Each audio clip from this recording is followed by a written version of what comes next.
Florence is one of the best preserved of all the ancient Italian cities. It's also a very compact place, and it is a pedestrian's dream. The city is full of open plazas and pedestrianized streets, so you really shouldn't need to rely on public transport at all, although there is a good and very economical bus service serving the city. In this video, I'm going to walk you through Florence on a virtual tour, pointing out interesting features and landmarks, and telling you about all of the characteristics of some of the city's most inviting and fascinating areas. If this is your first time in Florence, or if you want to be conveniently close to all of the city's landmarks and significant places of interest, you should plan to stay in the city's historic center. There's so much to explore in Florence's historical center, it's difficult to know where to start, but the most striking landmark is the spectacular Ponte Vecchio Bridge.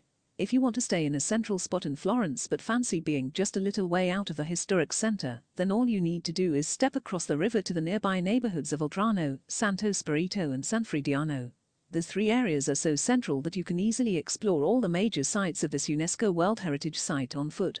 The beautiful districts of San Lorenzo and San Marco are located immediately to the north of Florence's historical center and the east of the train station.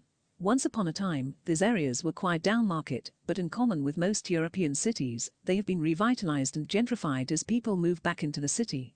Santa Maria Novella is a district of Florence over on the west side of the historic center. You will find the city's central train station here, but the area surrounding the station is a bit down at heel, and not a very attractive place to stay. But this is a large area, and as you head south from the station, the area around the Piazza de Santa Maria Novella is very appealing indeed. This part of town also enjoys a long stretch of riverfront.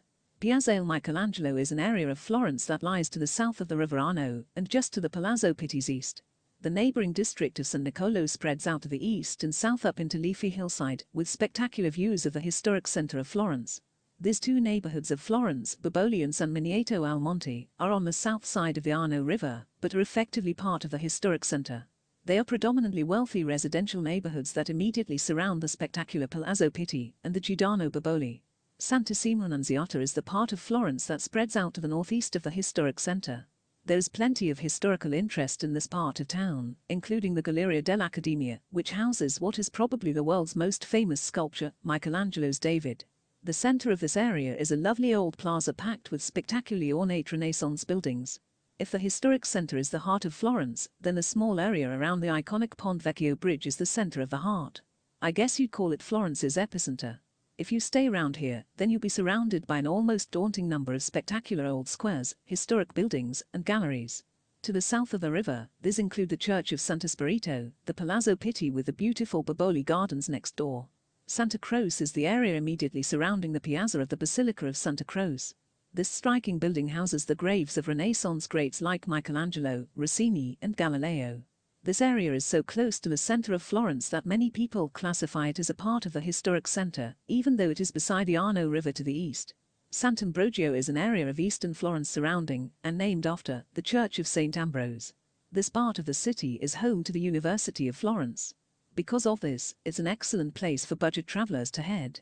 There are lots of bargain places to eat and drink, and the huge Santa Reggio market sells all kinds of fresh produce, so you can save even more money by staying in a self-catering apartment.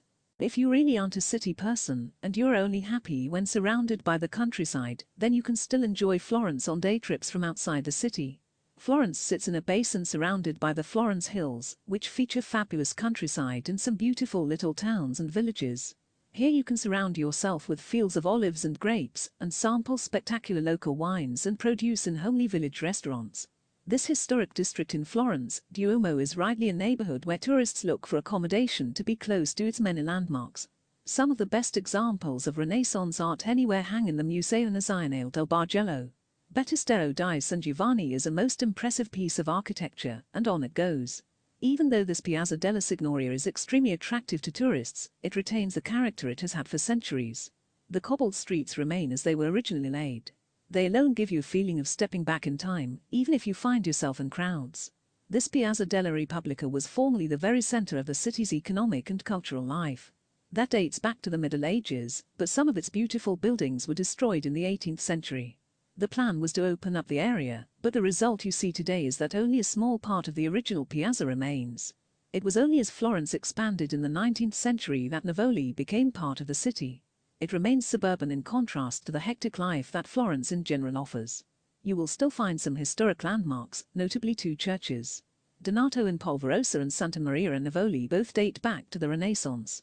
So, there you have it, that's all you need to know about Florence. I'm guessing that now you've read this, you're getting excited about planning your trip. So go ahead, you should know which area will suit you best by now, get your hotel booked, and have a wonderful stay in this internationally renowned marvel of a city.